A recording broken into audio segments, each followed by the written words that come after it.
You know, the media for the last 2 days says that I'm just telling all these things about Egypt to frighten people. No.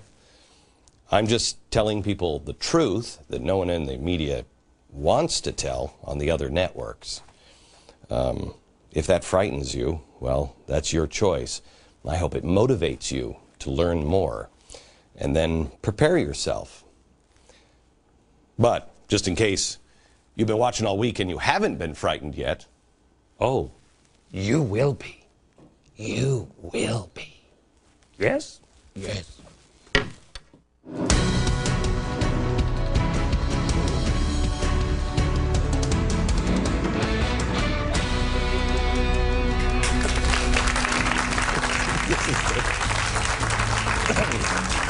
Yes. Oh, stop. Stop it. Hello and welcome. Hello, America. It's been quite a week. Egyptian protests began last Friday. The only thing the media told you when they first began was the protesters were just a bunch of happy-go-lucky freedom lovers, and that's it. Just a bunch of average, everyday, peace-loving Egyptians who suddenly, after decades of Mubarak, spontaneously decided to take to the streets and start rioting. I warned you, not true, and that violence would soon follow. Wasn't long before the reports of 3 dead protesters and 1 dead police officer came in. In the next day, there was over 100 dead. And that was before the pro-Mubarak thugs came onto the scene. When they did, that's when things really got out of hand. Now it's out of control. Even journalists aren't safe. They're being attacked, they're being beaten, intimidated, in some cases jailed in Cairo. Let me give you a couple of them. Fox News' Greg Palcott and Olaf Wig.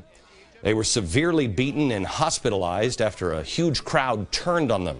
There were 30 protesters and military officers helped saving them.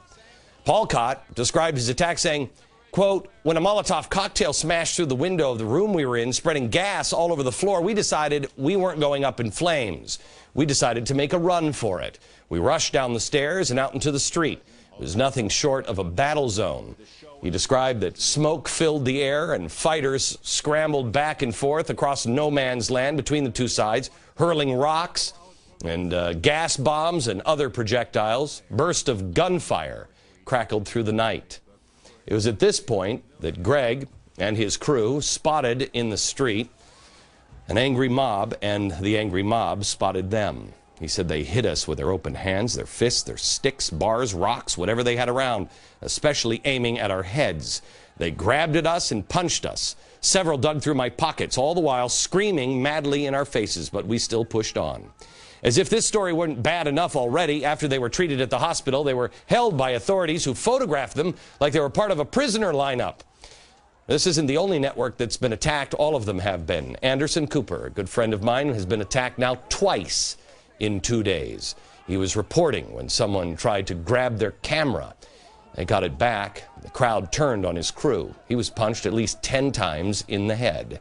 Christine Anampour, she was interviewing protesters and they got angry and turned on her. They said to her they hated America. Katie Couric couldn't even finish a report because the crowds kept mobbing her. There's more. It happened to the Greeks, the Canadians, the Turkish, all the journalists from anywhere around the world. This is not a picnic. This is chaos. This is what a revolution actually looks like. It's not fun and games, but yet it's still been sanitized for our consumption. This is not about freedom-loving people just wanting to be free. This is a complex story. You've heard the protesters, not all of them, but many of them hate America. They don't want to be like us. They want to kill us. And quite honestly, with our record in the Middle East and those who we cozy up to and give money, I kind of understand that. We told you this week how if Mubarak does step down, however, the Muslim Brotherhood would be the most likely group to seize power. They've openly stated they want to declare war on Israel, and they would end the peace agreement with Israel. And they would work towards instituting something we told you about, a caliphate. A caliphate. I asked you on this program on Tuesday to look it up. Google Trends, after we mentioned it. Number 1, caliphate In case you haven't looked it up yet, please do, and do your own homework on this. Don't take anything I say at face value. Please know these things to be true for yourself. A caliphate is a system of government established in Islam. It's governed by Islamic law, otherwise known as Sharia law. All Islamic governments would unify under this caliphate. One new world order. Gee, why should you be worried about that? Well, we already have it happening in some parts. We have Islamic law happening in some parts around the world, including America. How about honor killings? That's part of Sharia law. Disgrace or dishonor the family and you can be killed. Mostly it's just, you know, women and girls that get killed. The UN says honor killings are all too common in the Middle East. Really? How about this one? There were 2 cases that went to trial here in the U.S. last month. What can you do to cause dishonor to your family? Well, you can dress inappropriately. You can, choose to get married yourself, married by choice, or ignore an arranged marriage. You can have sex outside the marriage, in extreme cases, even non-sexual relationships that are perceived as inappropriate can get the young girl killed. Oh, and of course, being gay gets you killed. Some of the methods to carry out these killings include flogging and stoning to death. Did we get the pictures of the videotape?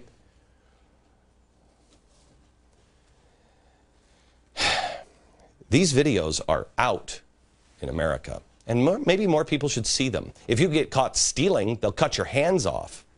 This is what groups like the Muslim Brotherhood want. They believe the Quran teaches these things, and that's why they hate us, because we're infidels, and they'll stone us to death. Oh, I'm sorry. You're not afraid yet? You will be. Last night I told you about Islamic socialism. Islamic socialism. You look this one up, the caliphate. Did you look up Islamic socialism?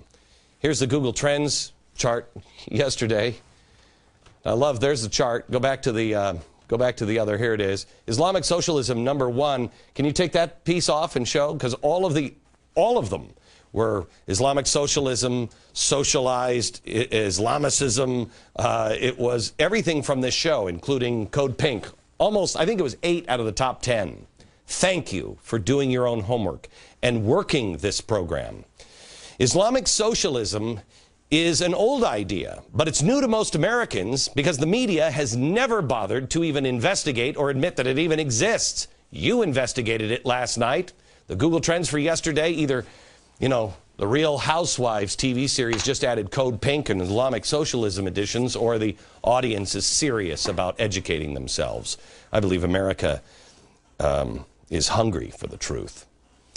The left in the media have rushed to call this program crazy, without, of course, the facts. Because, well, the facts are on our side.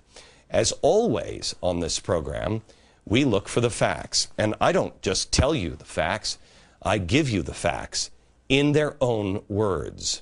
I want to show you the left and Islamic radicals in our own country speaking together, side by side. Here it is. Israel is a terrorist state. A nation based on killing and hate. Sisters and brothers, comrades in struggle, there is no greater sight than to see a sea of militant anti-imperialist faces. There is a simple message for the terrorist state of Israel. You're born by the sword. You live by the sword. You will die by the sword. That videotape goes on. Check it out at glennbeck.com. It goes on for about 6 minutes, and it's all of the big left organizations right there with all the big spooky Muslim organizations that we told you about yesterday that are affiliated here in America with the Muslim Brotherhood. Let me give you this one. Egyptian Revolutionary Socialist member speaking out at the British Socialist Workers' Party. Watch. If Egypt falls, the entire Middle East is going to fall. We have the biggest working class in the region with a long and militant history of industrial struggle. And we are very optimistic about the developments in the future. You have at least 2 generations now of revolutionary socialists in Egypt who've been mentored in the IS strategy and tactics school. And we hope in the near future that we're going to witness the revolution. This is not something that just came about last Friday.